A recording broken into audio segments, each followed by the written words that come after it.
So one of the things we've been talking about is how we have all these different disciplines interacting, and the tephrochronologists kind of think maybe a little bit differently than the physical volcanologists, although we have a few who wear both hats.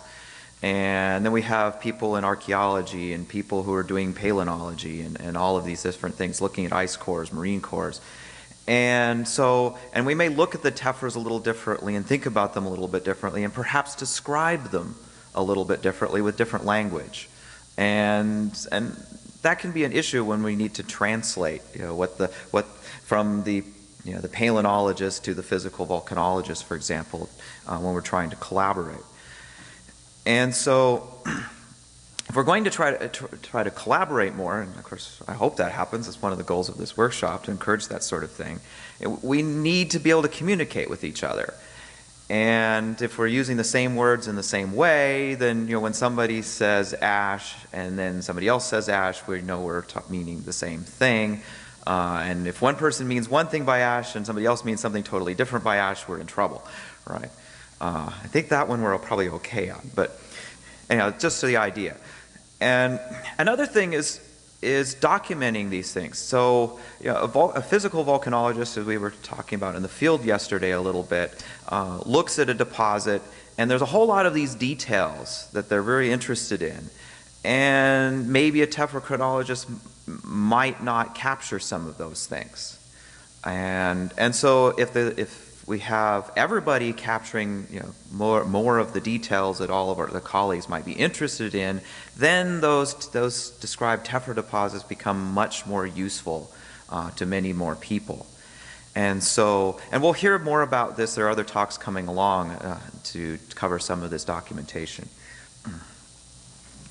So the ultimate idea here is that more complete descriptions and descriptions using the same kinds of terminology will allow us to share data more widely, and essentially an individual tephra bed can be more broadly applied in all these different areas. So I just have thrown in here just a few examples. Because we have people working on these things in different regions, we had the comment earlier about a lot of times the tephrochronologists are working a little more distally, and a lot of times the physical volcanologists are looking a little more proximally. There's a little bit, I think, even in those two terms, distal, proximal, there's probably a little fudge in where is the boundary line. Different people probably put that in different places.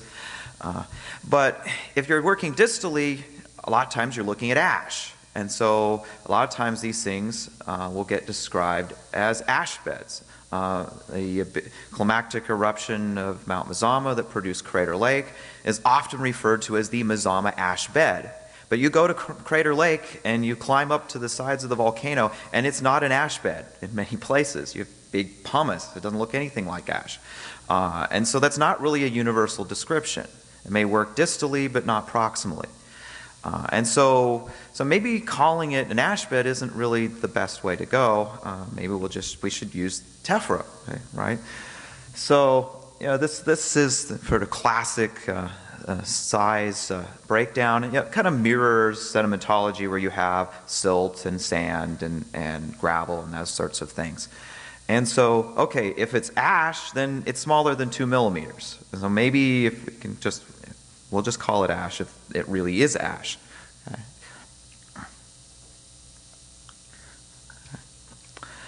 Another place where it's maybe a little bit murky is we see descriptions of shard morphologies. And one person might like to use the word frothy or chunky or platy, or what is frothy really?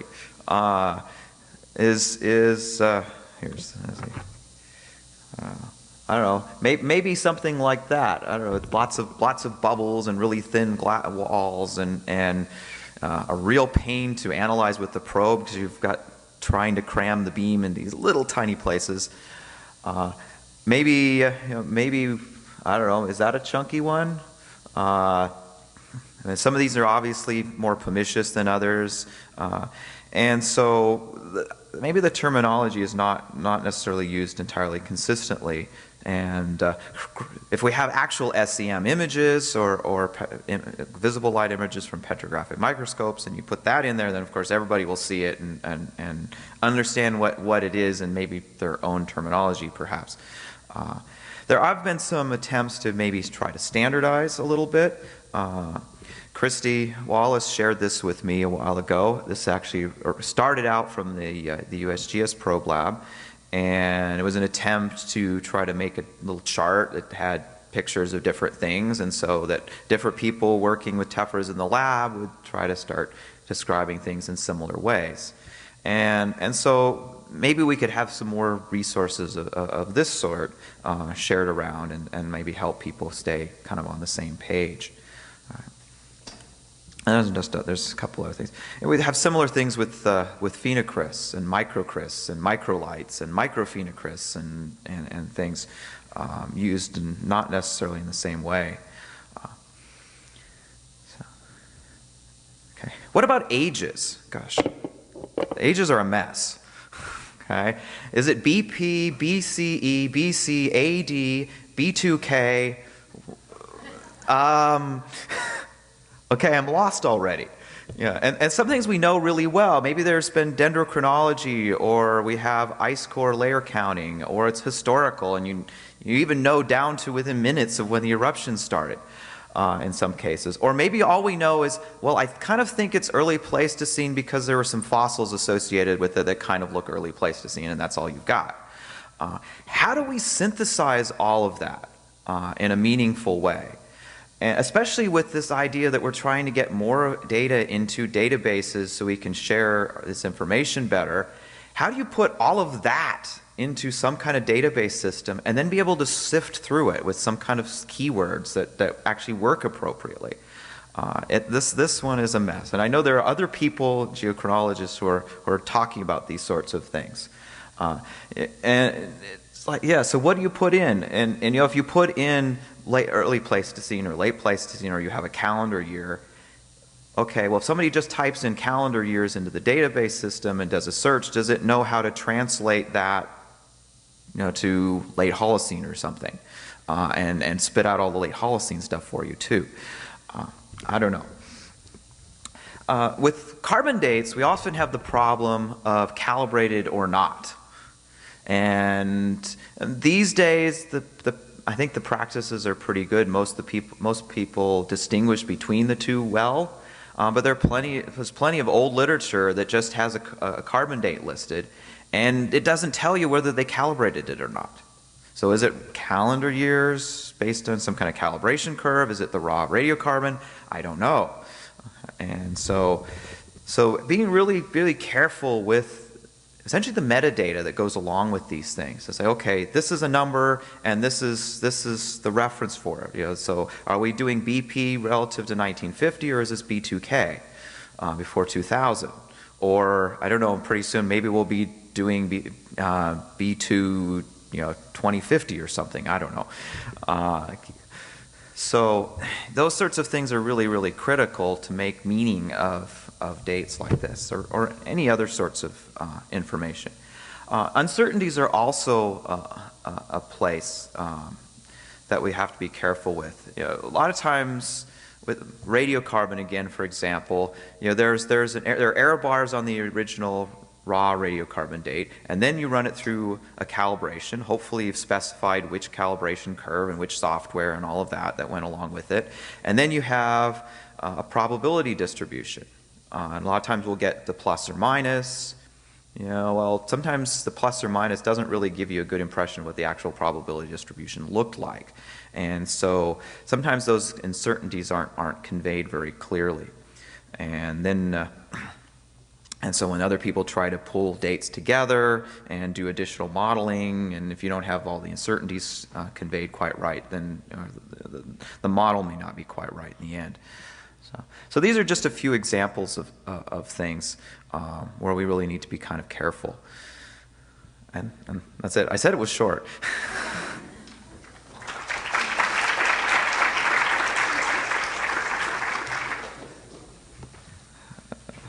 Well, we certainly got time. If people got anything. Yeah, there's another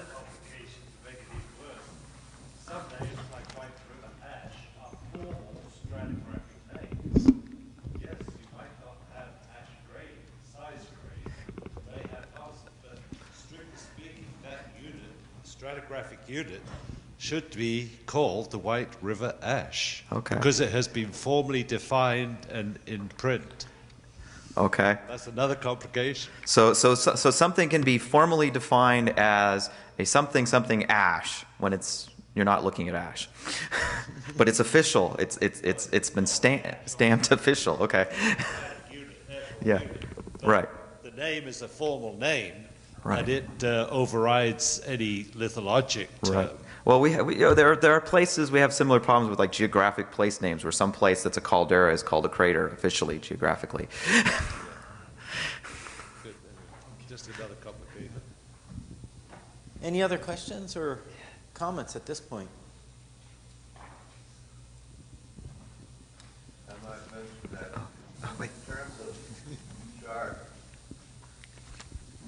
in terms of description of shards, shards can occur in various forms, various shapes, and a particular single tephra layer can have a whole variety of shards. Yeah. And at one locality, it'll have predominantly one type, and another it'll have another type.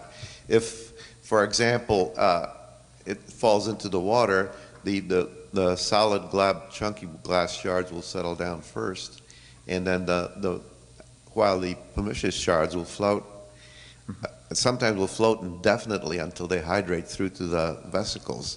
So, and there are winnowing processes which act on these things. So, shard characteristics by themselves is not something that we really want to distinguish tephra layers by, and maybe there's too much effort placed on it.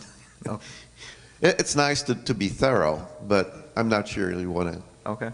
kill yourself.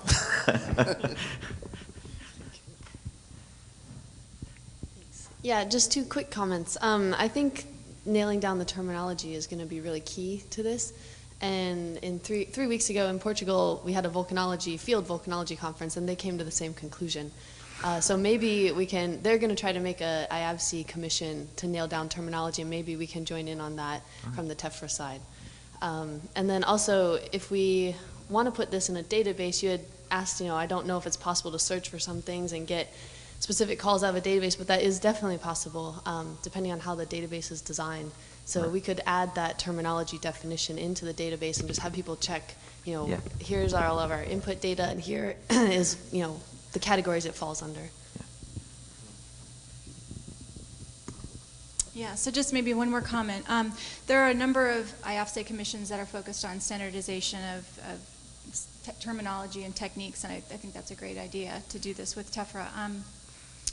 But what I was thinking, in a couple of days, on our last day, we have these working groups, and this might be one of the goals, I hope is one of the goals of this workshop, is to maybe start really thinking about that, but not just the idea, but actually putting things down on paper, maybe starting some fact sheets, and we can move them forward with time. But if we can actually try to, get some of this on paper, this workshop, I think that would be really powerful. So we don't have a lot of time to do that during these working groups, but we're hoping that people will be thinking about these and jotting notes so that we can be really productive during those times on the last day. So be thinking of those things.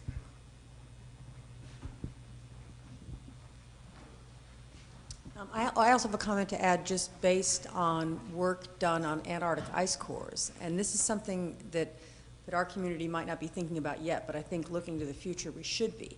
And in the Antarctic ice core community, many people are generating data sets that are using essentially the same time scale. And so within that community, we have come to an agreement that all graphics presented at meetings and papers use a similar format, with time scale on the horizontal axis, with oldest at the left and youngest on the right. And at first, I wasn't totally happy with this, because in some ways stratigraphic columns make a lot more sense to me as a geologist. But I think that's another thing to think about when we're thinking about consistency, is how you plot up your data in order to be able to overlay multiple data sets. So something that might be good to put on the radar screen as well. That's interesting. I think this is just one of my big pet peeves that talk in terms of uncertainty, and it seems like you kind of touched on that with the carbon dating. it seems incredibly important to propagate your errors. And also, when defining your uncertainty, it's important to say whether you're talking about internal precision or external precision. I think that's something that is poorly done in all sciences, and I think especially in geology. And in terms of dates, it's incredibly important to say, okay, well, if I say plus or minus 1 standard deviation, is that a standard deviation propagated through from the internal precision, or is that the standard deviation of the average value? And I think that if we're going to create a database, you need to be able to define which one that is. Thank you. In terms of the particle size for Tephra, I mean, the definitions are out there. This isn't it no different than like just personal discipline of using the Wentworth scale. If you call something gravel, it's implicitly implied, or it's implied that it's a mixture of sizes. But if you call something silt, sand, boulders, cobbles, those all have really well-defined definitions. And as far as I understand, Tephra is the same way. And so it's just sort of being sloppy if you call something an ash, it's not an ash. And so, you know, you can be safe and just call everything a Tephra, right? But it's just sort of basic geology, you know, that these are just particle sizes. So, you know, it comes down to how you present your own data and what you call things. It's just sort of discipline, just like, you know, Geology 101. Yeah, I like that way of putting it. It's just discipline, yeah.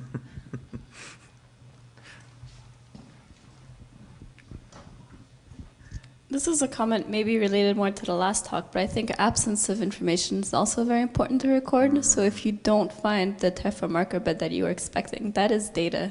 It's missing there. And when we're doing Tephra dispersal models or whatever might be of interest to physical volcanologists, knowing where the limits of zero are critical. So reporting non-information is something I would encourage.